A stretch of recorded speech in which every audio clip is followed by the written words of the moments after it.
দেখছেন MS travel presents প্রবাস কণ্ঠ প্রাইম নিউজ। মালয়েশিয়ার পেটালিং জায়ার একটি কন্ডোমিনিয়ামে এক বাংলাদেশি যুবক যৌন নির্যাতনের শিকার হয়েছেন বলে অভিযোগ পাওয়া গেছে।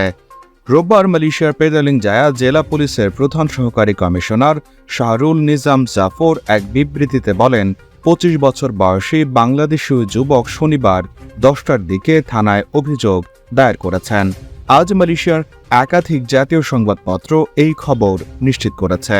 খবর প্রকাশ করে মালয়েশিয়ার জাতীয় সংবাদপত্র কসমো নিউজ লিখেছে, শাহরুল নিজাম জানিয়েছেন, পেটালিং জায়ার একটি কন্ডোমিনিয়ামে থাকতেন ওই বাংলাদেশি যুবক।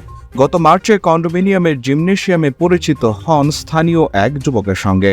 পরিচয়ের এক পর্যায়ে গত 4 জুলাই সন্ধ্যায় স্থানীয় নাগরিক কন্ডোমিনিয়ামের আবাসিক একটি ইউনিটে ওই বাংলাদেশি যুবককে ডিনারের নিমন্ত্রণ জানান। আমন্ত্রণে সাড়া দিয়ে রুমে প্রবেশের পরে বাংলাদেশিকে অশালীন স্পর্শ করতে শুরু করেন স্থানীয় ওই ব্যক্তি। এক পর্যায়ে তাকে যৌন নির্যাতন করা হয় বলে অভিযোগে উল্লেখ করেন বাংলাদেশি যুবক।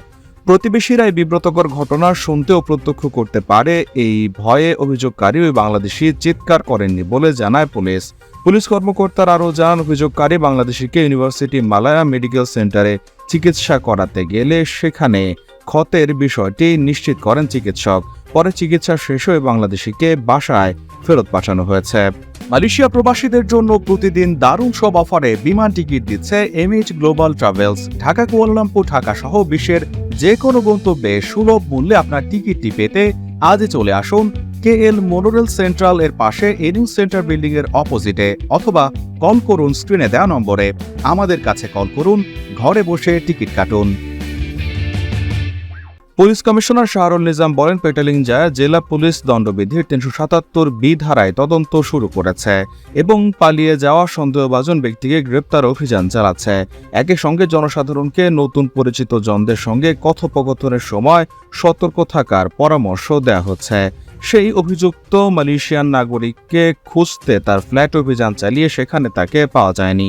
সে বর্তমানে গা ঢাকা দিয়ে পালিয়ে রয়েছে। তাকে খুঁজতে অভিযান চালানো হচ্ছে বলে পুলিশ ইতোমধ্যে নিশ্চিত করেছে।